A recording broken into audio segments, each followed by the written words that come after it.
Salute, salute, salute, salute, salute, comrade salute, revolutionary love, comrade salute, revolutionary love, warrior salute, warrior love. All right, top of the morning. This is Malik Aleem. I am the chairman of the Noble Young Party. All right, so this segment, all right, we're gonna start off with why politics is important. The reason why politics is important is because it affects our lives in various ways, such as funds for public education, adequate healthcare services, adequate housing, employment opportunities, and the criminal and justice system as a whole. You might say that politics are deceptive and they are nothing but drum majors. Well, as active citizens, it is our job to make sure that these politicians are responsible to their constituents and held accountable for their incompetence. Because at the end of the day, it is these that determines if a politician is a true leader and representative of the people. The term politicians is vague and politics is a broad field. Therefore, I am going to narrow my focus to New York State and New York City in particular. The term politician is vague and politics is a broad field. Has anyone ever wondered why blacks and Latinos make up approximately 28% of the New York State population, yet make up 85% of the prison system, from juveniles to adults? Let's not fool ourselves by assuming that blacks and Latinos commit more crimes. In fact, politics come into play because the majority of prisoners comes from targeted districts within the 5 boroughs. This rule applies in other inner cities areas as well. What are targeted districts anyway? Well, it's a community that is populated by low to semi-middle income residents who are black and Latino. These districts are represented by politicians from different levels of the government. You might say, well, I'm not a lawyer or a politician and don't know how to express my concern with these politicians and police too. Well, let me give you a brief outline because these same politicians are responsible for why the community is in the shape that it is. And we're responsible too, despite our ignorance in how the system operates. There's 5 boroughs, and for each borough, there's a borough president. They work with the mayor and responsible for delivering services to their boroughs, which affect the pillars of the boroughs, such as schools, hospitals, police, fire department, transportation, sanitation, recreation, public parks, etc. An example of a good borough president was Adolfo Carrion of the Bronx, whom was recently appointed by Barack Obama to take charge of the urban development and policies at the White House. The borough president appoints the chairman of the community boards that represents 59 district areas. Yes, the targeted district areas too. When an active citizen wants to bring about change, they will go to a black association, and the black association brings the issue to the community board. If the issue is not resolved, then the community board will take the issue to the borough president. See, this is one angle of politics and why it's important. The New York City Council is the legislative body for the city of New York. Remember the issue about targeted districts, racial profiling, police brutality, inadequate services, etc. Well, these are the politicians that are responsible to bring out bills and make laws to reflect change. They're also responsible for the city budget and land use issues. You see where I'm going? These targeted districts are poverty-stricken, crime-ridden, and are currently facing gentrification. People can't afford to live in their own neighborhood. Some people who are poorly educated or miseducated, unemployed, or underemployed are compelled to commit crime. Yes, it's a vicious cycle. There's 51 members to the New York City Council. Then we have the New York City Assembly, which has 150 members, and 61 are from New York City. The assembly person are elected to and represents particular districts. Then we have the New York State Senate, which is 62 members, and 26 of those members are from New York City. The legislative body is composed of the New York State Assembly and New York State Senate. They introduce various bills, they vote on bills, and when the bill goes through the process of passing the floor, right, the said committee and the full House and Assembly, the governor signs the bills into law, or the governor could veto the bill. Now, policies, yes. You are responsible to vote for your representatives. If not, you cannot complain and demand. All right, you cannot complain and make demands, and therefore your demands carry little weight if you didn't vote.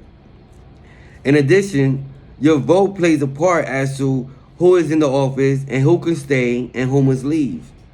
If you're fed up with how things are in the community, criminal justice system, schools, etc., the housing system, the homeless system, make your assemblyman, the Senate, the council person, the community board, and the borough president represent your interests. Phone calls, emails, letters, let them see that there is a need that must be addressed. If the politicians remain to be incumbent, then it's time for either you to run for office or select a true leader to run for office. This is the essential element to bring about change, to be an active citizen. All right? That's why politics is important. Let me see what else I could share with y'all.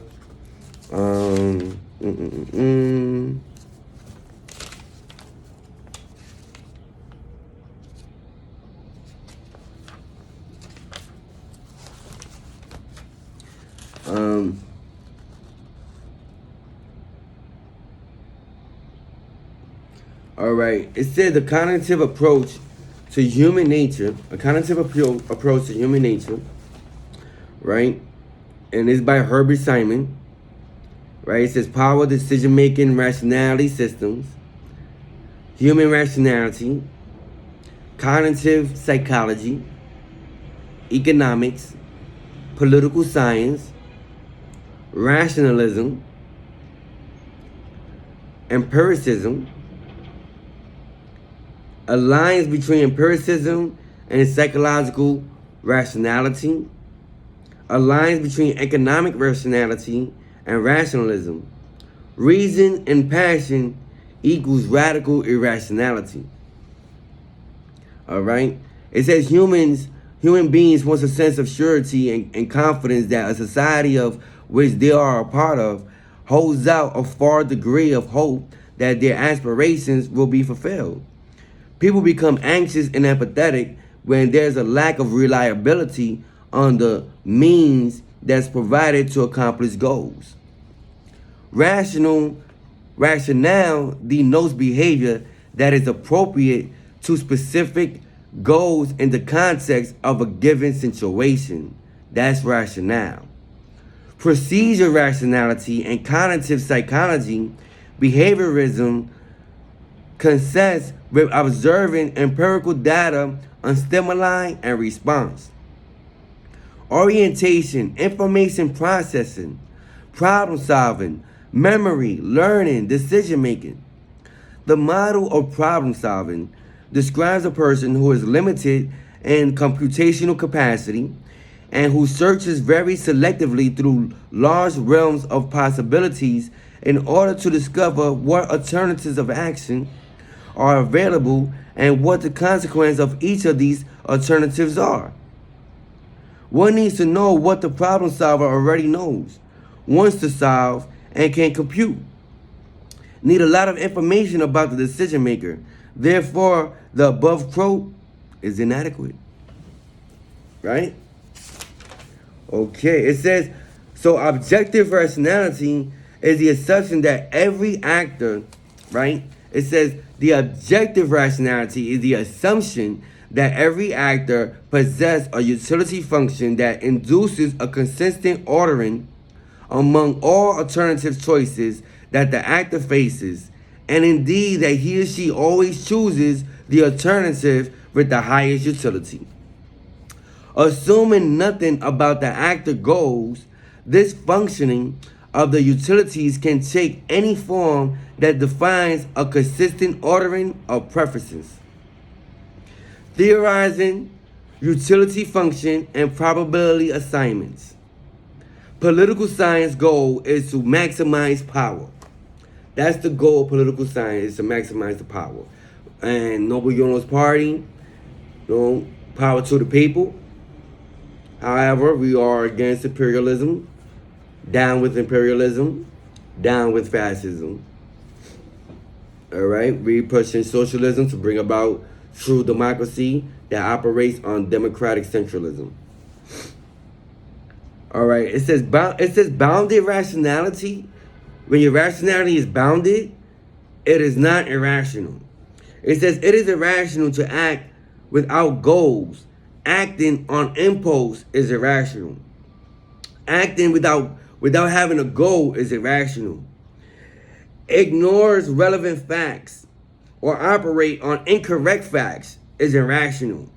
Unable to draw correct conclusions from the facts is irrational. But this does not consider alternative methods and course of actions. The best methods are not utilized when forming expectations or adapting to uncertainty. Rationality principle in politics. People operate off objective, substantive rationality or of subjective procedure rationality. Okay? Now, radical irrationality is long-term memory, attention to information presented to the senses. From these two, we try to give focus on the issue of hand. Sensory, right? What you senses with the senses, and memory facts. So pay attention. You have short-term memory. Time sharing is taken into consideration when paying attention to one of a few sources of information on the same time. What is the person aware of? What are the beliefs? What are the goals? What are the experience of this person? All this must be taken into account. If not, it's irrational. And it's not logical. Now it says,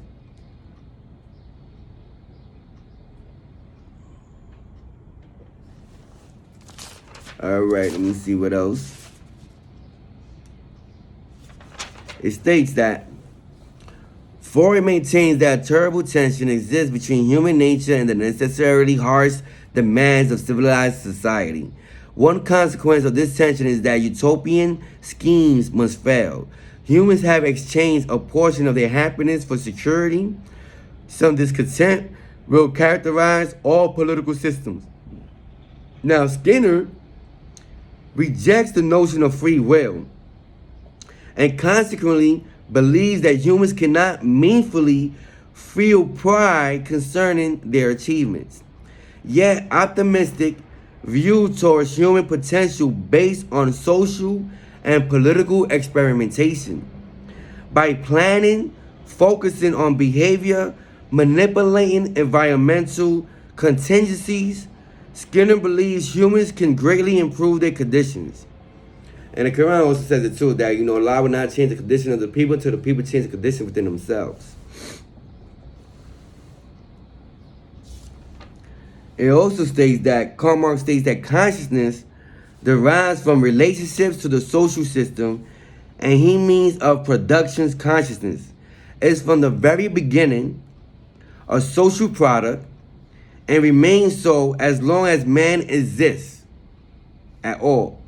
Improvement of human psychological and political conditions requires modifications of prevailing social and economic structures.